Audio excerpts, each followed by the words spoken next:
This is CFO IQ. Hi, I'm Andy Zizas, host of CFO IQ, publisher of CFO Intelligence Magazine, and chief strategist and CEO at Real Estate Strategies Corporation. Here on CFO IQ, we talk with forward-thinking CFOs from exciting enterprise and middle market companies, as well as some highly accomplished subject matter experts. Our goal is to bring you experience-based intelligence and the insights of highly accomplished CFOs and others to help you acquire, understand, and use knowledge, make you a more successful CFO, and to increase your CFO IQ. Welcome to CFO IQ. We're glad you're here. Hi, and welcome to CFO IQ. I'm your host, Andy Zizas. Unless you've been asleep for the last few weeks, you're likely quite aware that there's a trade war happening between the U.S. and a number of countries. If you're a CFO whose company could be affected by tariffs, either directly or indirectly, I'm sure you're spending a lot of time working to figure out the financial and other effects those tariffs will bring. In an effort to achieve parity, the U.S. has created tariffs on goods and services imported into this country from a number of other countries. Some of those tariffs are quite substantial and will affect companies large and small, and consumers as well. How will they affect your company, and how should your company prepare? What you'll need to know, what actions should you take now to preserve margins and protect profitability? Well, stick around and find out. On today's show, I'm joined by Travis F. and Dean Peterson from the national accounting and business services firm, EisnerAmper's. I've asked Travis and Dean to join me today to share their insights on what companies should do in response to newly imposed tariffs on imported goods. Let me give you some background first on EisnerAmper and today's guest. EisnerAmper is one of the largest accounting and tax and business advisory firms in the U.S.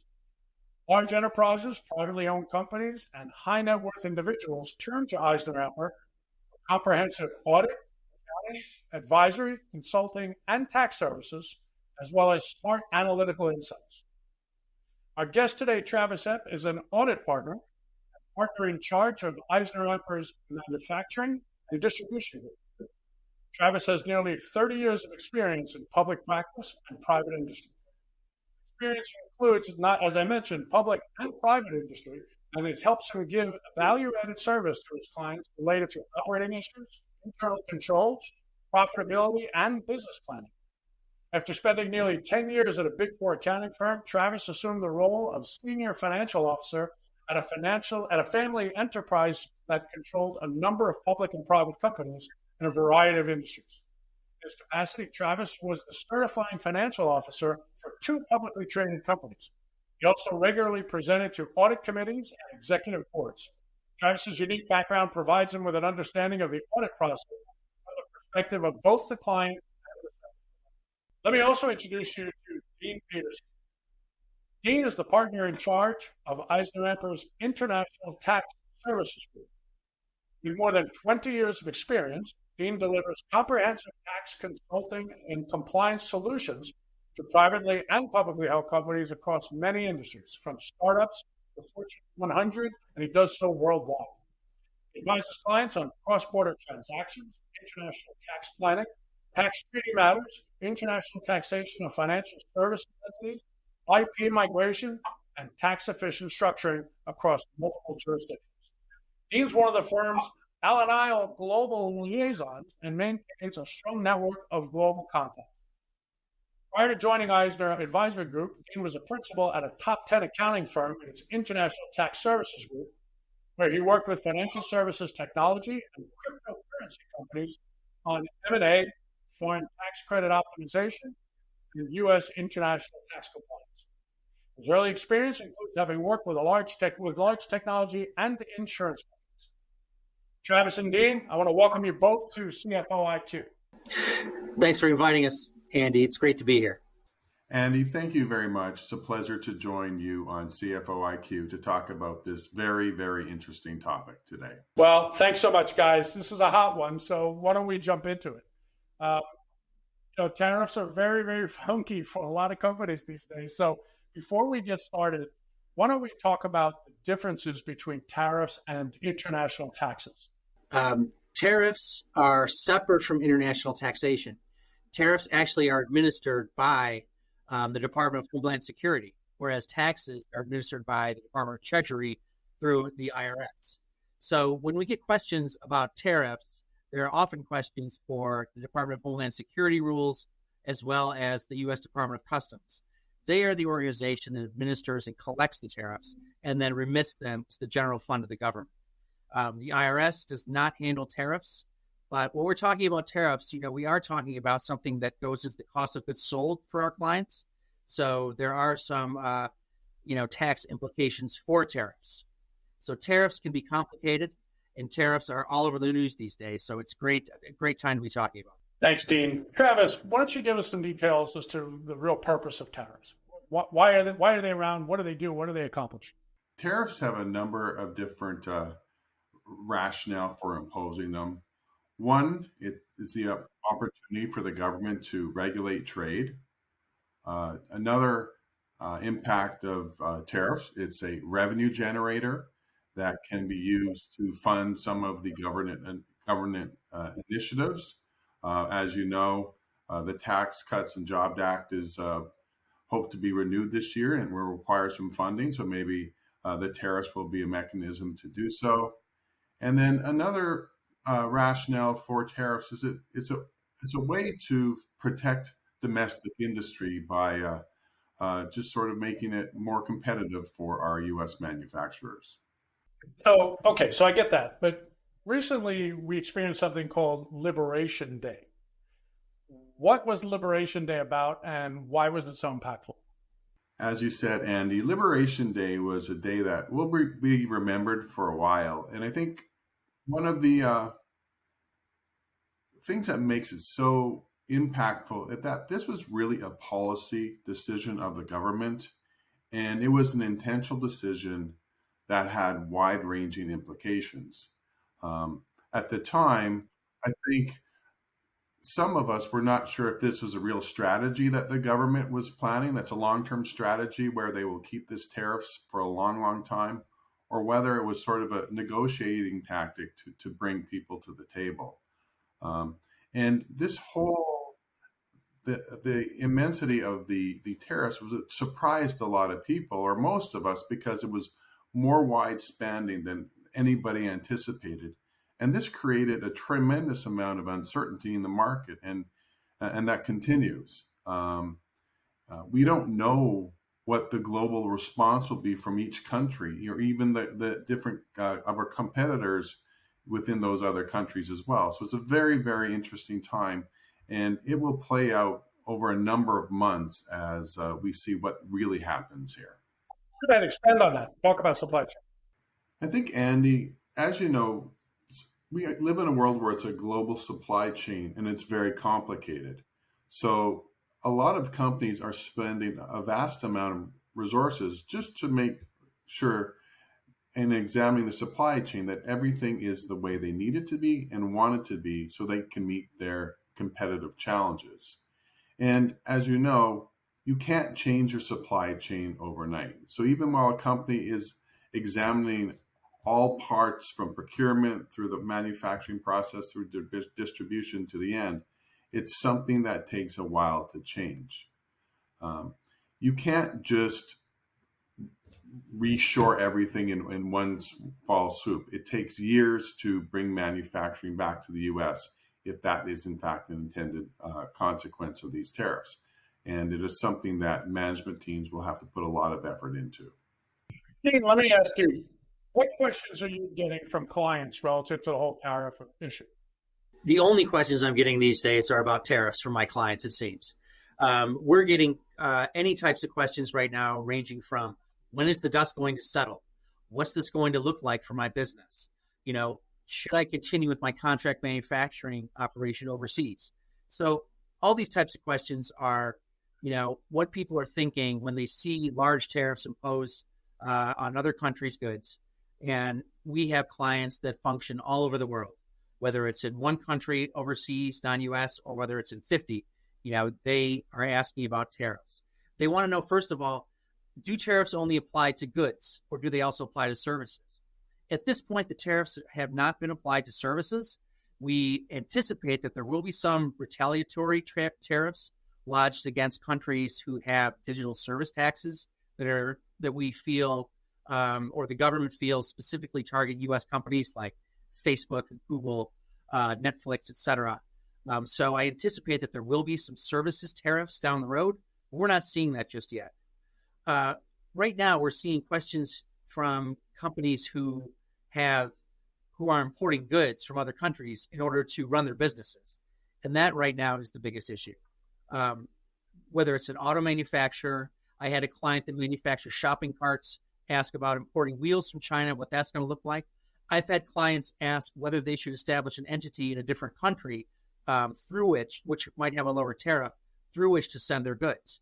And the questions are really all over the map because we have clients that have businesses that range, from a solo entrepreneur who's bringing some software as a service products into the country to large manufacturers that are, building station wagons in the U.S. They're wondering what the tariffs are going to look like for them.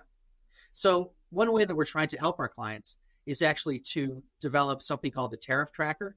And that tariff tracker is changing by the hour, it seems, because tariffs are changing, as the president determines a tariff should be imposed, he says it, and then we react to it. One thing we're also seeing right now, besides having to constantly update the tariff tracker, is we're seeing the markets becoming very volatile, as Travis noted earlier. One thing that our customers and our investors like to see is predictability. And that's the one thing that we are not seeing right now when we're talking about tariffs. So our clients, our investors are hoping for some predictability down the road. So, Dean, let's stay with you for a moment with the international front, but also from an accounting perspective. How do altering tariffs, because we don't know where they're going to end up, and we don't know if they're short term or long term. How do they affect transfer pricing? So we're going to have to really closely examine our clients' transfer pricing policies, and that starts with them talking about their supply chains, because transfer pricing is the purchase of goods from a related party in another country and determining how you price that. And there are a lot of rules involved with that, and a lot of economic rules and principles that go into determining what a transfer pricing policy looks like. So what I'm suggesting to clients now is they look at every aspect of their supply chain. They take a look at the components that they're buying, where they're buying them from, look at their intercompany agreements, which is specifically related to transfer pricing, to determine what those agreements look like. Is there any negotiation room in there? Is there any grace period related to these tariffs? Should there be grace periods related to these tariffs? Who's shipping the goods? When do you take title to those goods that are being shipped to you? Who's the importer of record? All these are very relevant questions for our clients when it comes to transfer pricing. Okay, so Travis, let me come back to you for a minute, because earlier in our discussion, you talked a little bit about supply chain and the connection of tariffs to supply chain. What are the reactions that you're hearing from suppliers and customers? I mean, they've got to think about things like inventory costing, pricing decisions, ERP implications. What are they screaming at you about these days? So, Andy, as we talk to our clients, what they're often doing is talking to both their suppliers and their customers to make sure that they're sort of aligned with what the expectations may be as a result of these sort of ever-changing tariffs. That is important to have that dialogue, to be on the same page again with both your suppliers and vendors. In regards to procurement, tariffs are definitely going to impact the inventory costing of companies, and that is a challenge that they will have to make sure that they have current pricing in their system in order to make sure that they know what decisions to make to properly price goods when they sell them to their customers.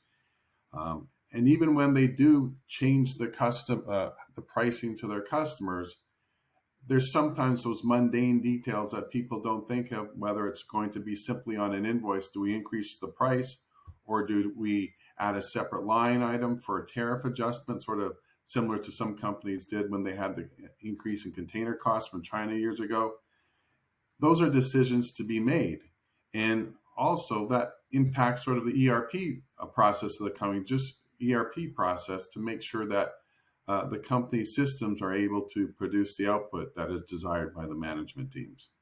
Travis, you mentioned that you talked a little bit about how impactful tariffs are, not only from a financial perspective, but also on decision making. So I have to believe that tariffs are going to have an impact on the M&A market. What do you see? I think, as we alluded to at the beginning, Andy, uncertainty is never a good thing for businesses. So I think that what we have seen or definitely heard is that some businesses have put a pause on to some potential acquisitions. Some companies that are already in the process of selling, I think we've heard they're continuing to go on with that process. However, we have heard that has been some hesitation for companies that were thinking about going into the sale process. Another impact on the tariffs that impacts whether or not M&A will proceed is what happens into the debt market and how will that impact the availability of financing for potential acquirers of businesses. As we've seen already, the stock market has been very volatile. And finally, I would say, and this is something that we have heard when we've been talking to M&A attorneys as well as investment bankers, there's definitely more diligence being or thought being put into the diligence of tariffs when a company is looking at the acquiring a business to make sure they have that under control. Thanks, Travis. Ian, what are you seeing from an international perspective relative to tariffs and M&A? So, as we've been harping on a little bit, predictability is what investors are looking for. And right now, we anticipate the M&A market to slow down a little bit until the dust settles related to the tariffs, because we're not certain, which businesses or which industries are going to attract investors at this point, because so many businesses are being affected by tariffs. What businesses are not being affected by tariffs? At the moment, services businesses are not being affected by tariffs the same way manufacturers and distribution companies are. But I anticipate that's going to change in the near future. Well, what you just said makes a lot of sense. I recently met with the CFO of a manufacturing company whose company was contemplating an exit. And they recently met with investment bankers who said, you got a great company, now's not the time. And it had nothing to do with the company. It had everything to do with what's going on in the marketplace vis-a-vis tariffs. So you're spot on. Yeah, I mean, there's an awful lot of crazy stuff going on, and I'm not sure that we all understand exactly where this is going. But let me pose a final question to you both. How are you, in the context of everything we've discussed and the impact of tariffs and the weight on many companies that tariffs are creating, how are you guiding your clients today as to what they should be thinking about for the foreseeable future relative to tariffs? Sure, Andy. First of all, the international side, we're continuing to tell our clients to, watch the news and pay attention to what's going on, like we are here at Eisner. We're paying attention to this. We're talking with customs attorneys and attorneys who specialize in tariffs as well to make sure that we understand what's going on for our clients. We're advising our clients, as usual, to think about how their supply chain works, think about, their intercompany agreements, and definitely keep an eye on all their advisors to see if anybody has any new information for them or if anyone can help them to navigate these tariffs. Andy, we talk to clients on a daily basis, and the first thing I would say is no two clients are the same. Every client has a different situation. With the uncertainty, the pause in the impact of the Liberation Day tariffs, the thought that there's going to be negotiations on a country-by-country basis, those decisions will impact the tariffs across the board, and those will also impact the decisions of our clients. So we advise clients sort of to take their time before rushing to a decision because things could change. We know certain clients who have spent months and months looking at the process before Liberation Day came about, and then that sort of all pushed to the wayside with all these drastic changes. So just to advise clients, know your supply chain, keep always looking for alternatives, how you can improve it, and keep up those relationships with both your vendors and customers so that as you move forward, you're as much on the same page as possible to have that impact of your decisions be successful. Travis, any particular recommendations to CFOs as to what they should be thinking about going forward? Just like to point out that the tariffs are a huge policy decision that was announced by President Trump. He believes strongly that this is a way of changing the economics of the world that will better assist U.S. residents.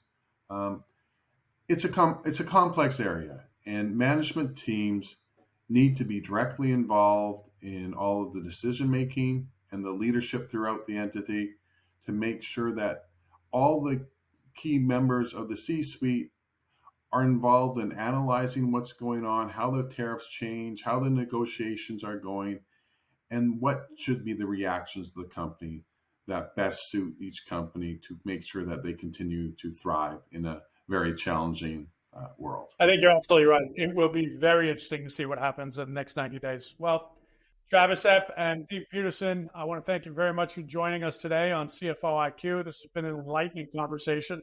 I think we're all going to be watching and listening and learning with fingers crossed as to how the tariff issue works its way out through the entire world, in fact. But I want to thank you very much for spending time with us today and being here on CFO IQ. Andy, it's our pleasure. We really appreciate the opportunity to speak with you and CFO IQ. You do a great job in providing value to all of your constituents. Thank you again. Thank you, Andy. Ladies and gentlemen, if you'd like to learn more about Travis Epp and Dean Peterson or about EisnerAmper, visit CFOIQ.com and you'll be able to find a lot of great information. I want to thank Travis and Dean for joining me today. This is Andy Zizas. I hope you'll join us again here on CFOIQ.com. This has been a production of CFO IQ. If you have topic suggestions, would like to be considered for an interview on CFO IQ, or if you'd like us to consider publishing your story in CFO Intelligence magazine, contact our host, Andrew Zizas, at andrew.zezas@cfointel.com. Thanks for joining us. Watch us wherever you watch your favorite podcasts, or visit us at CFOIQ.com to view or listen to our next episode.